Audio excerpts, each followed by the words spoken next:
The Raven by Edgar Allan Poe, performed by Rob Goll.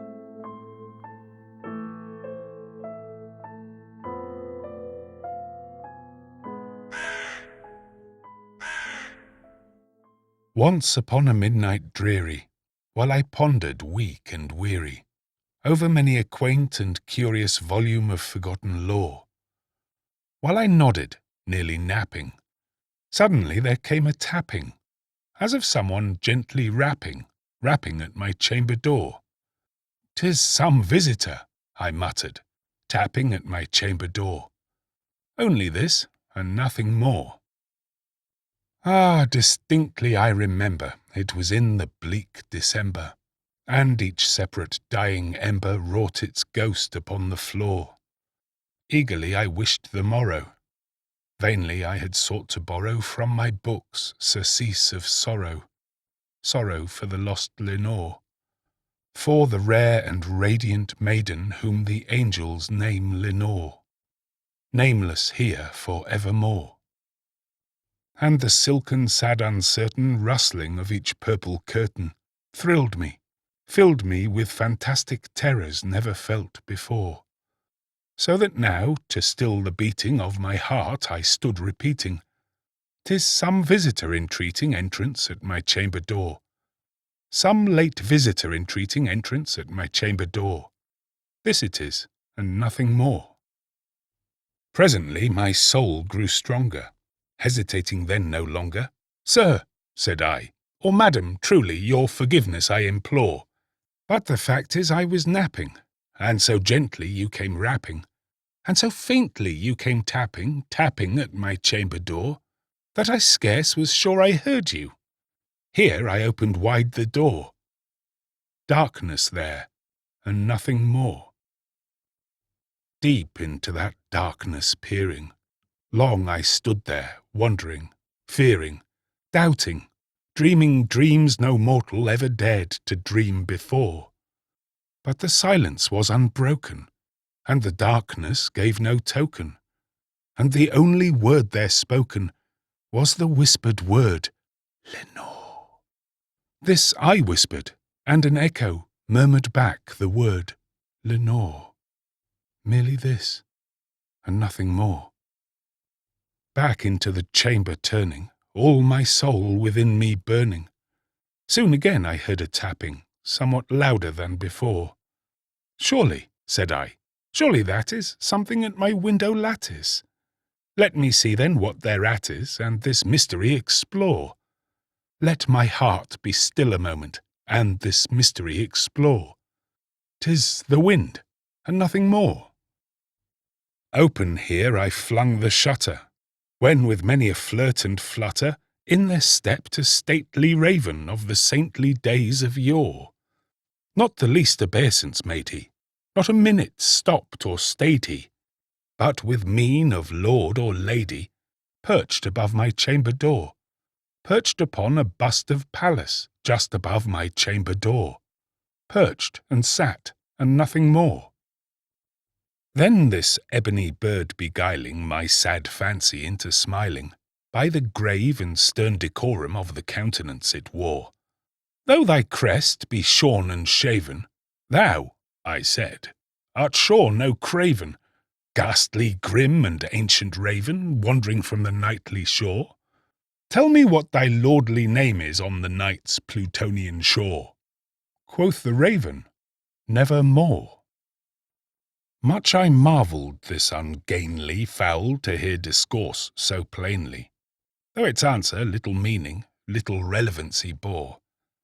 For we cannot help agreeing that no living human being ever yet was blessed with seeing bird above his chamber door, bird or beast upon a sculptured bust above his chamber door, with such name as Nevermore. But the raven, sitting lonely on the placid bust, spoke only that one word, as if his soul in that one word he did outpour. Nothing further than he uttered, not a feather than he fluttered, till I scarcely more than muttered, "Other friends have flown before. On the morrow he will leave me, as my hopes have flown before." Then the bird said, "Nevermore." startled at the stillness broken by reply so aptly spoken.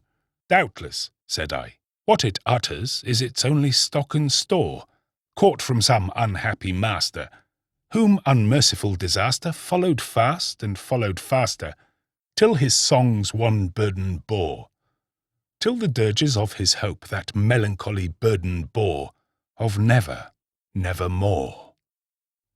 But the raven still beguiling all my sad soul into smiling, straight I wheeled a cushioned seat in front of bird and bust and door.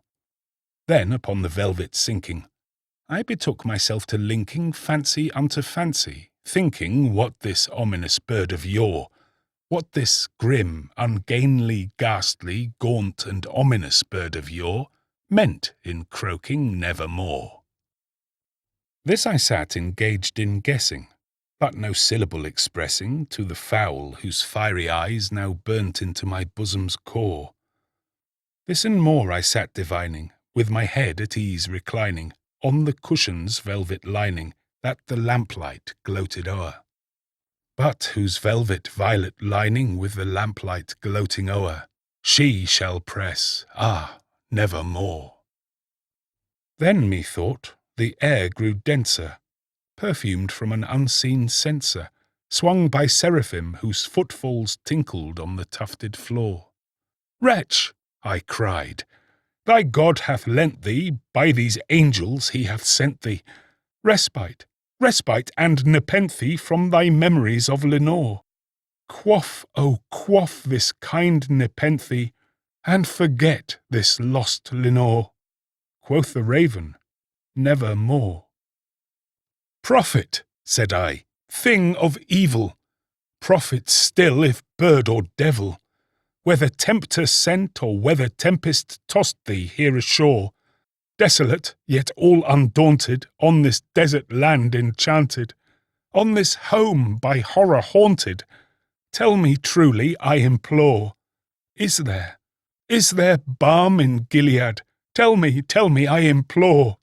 Quoth the raven, "Nevermore." "Prophet," said I, "thing of evil, prophet still if bird or devil, by that heaven that bends above us, by that God we both adore, tell this soul with sorrow laden, if within the distant Aidenn it shall clasp a sainted maiden whom the angels name Lenore, clasp a rare and radiant maiden whom the angels name Lenore." Quoth the raven, "Nevermore."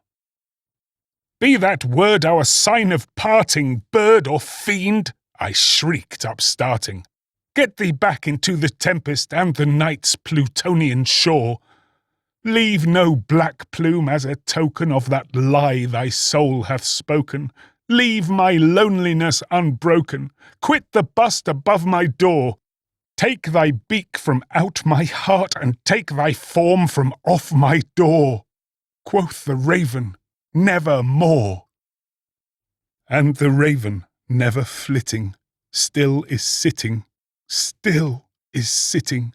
on the pallid bust of Pallas just above my chamber door, and his eyes have all the seeming of a demon's that is dreaming, and the lamplight o'er him streaming throws his shadow on the floor, and my soul from out that shadow that lies floating on the floor shall be lifted nevermore.